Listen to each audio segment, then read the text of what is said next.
I would like to recite this poem for all who mourn our beloved Guruji today. That he was near to you so many a year, but darkens your distress. Would you he were less worthy and less dear, that you might grieve the less? He was a golden fount that freely poured what goldenly endures. And though that fount be gone, its bounty stored and treasured still is yours. The past is deathless. Souls are wells too deep to spend their purest gains.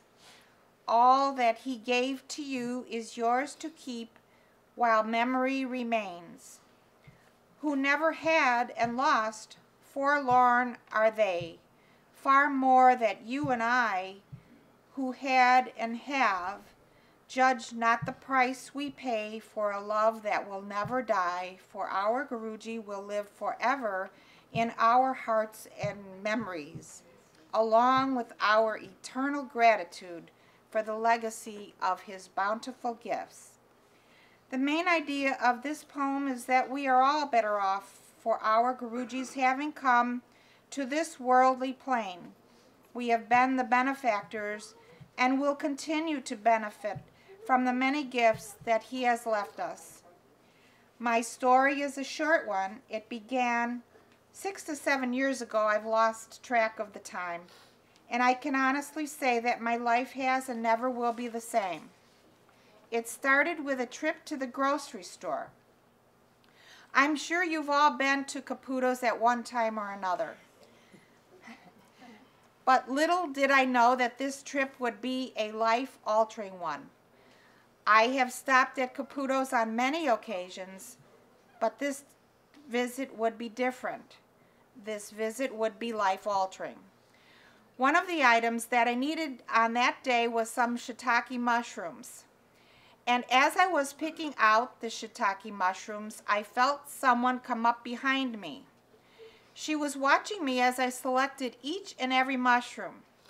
I thought that perhaps I was in her way for her to pick some mushrooms for herself, so I moved over. As I turned around, she said she was watching how I selected the mushrooms. She wanted to know the criterion that I was using to select the mushrooms. Now, this exchange might seem insignificant. However, the person to whom I had been talking to was Shardra, Manny's wife.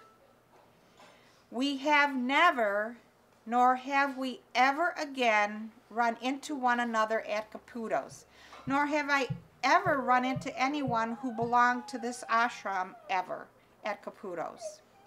In addition, we have never really had any conversation with anyone prior to our many visits at Caputo's.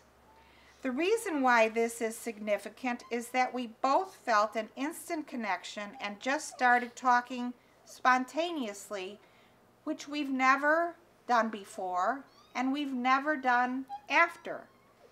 I mentioned to her that I was a vegetarian, which I've never told anyone at Caputo's. Why would I? And had just come back from an ashram in Canada where I had stayed for several weeks.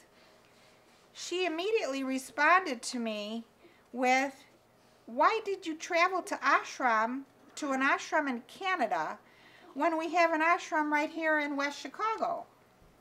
Of course, I was pretty stunned.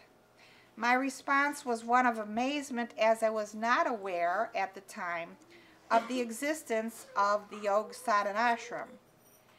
She gave me the information on how to contact the ashram, and the rest is history.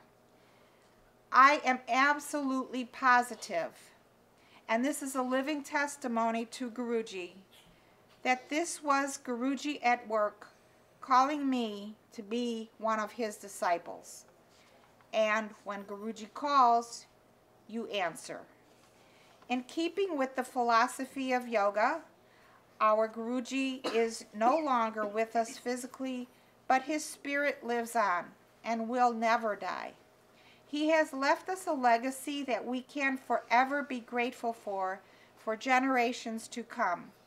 I would just like to conclude by saying thank you to Guruji for gifting us with his presence in this worldly plane, We have definitely been blessed, and we are all his benefactors.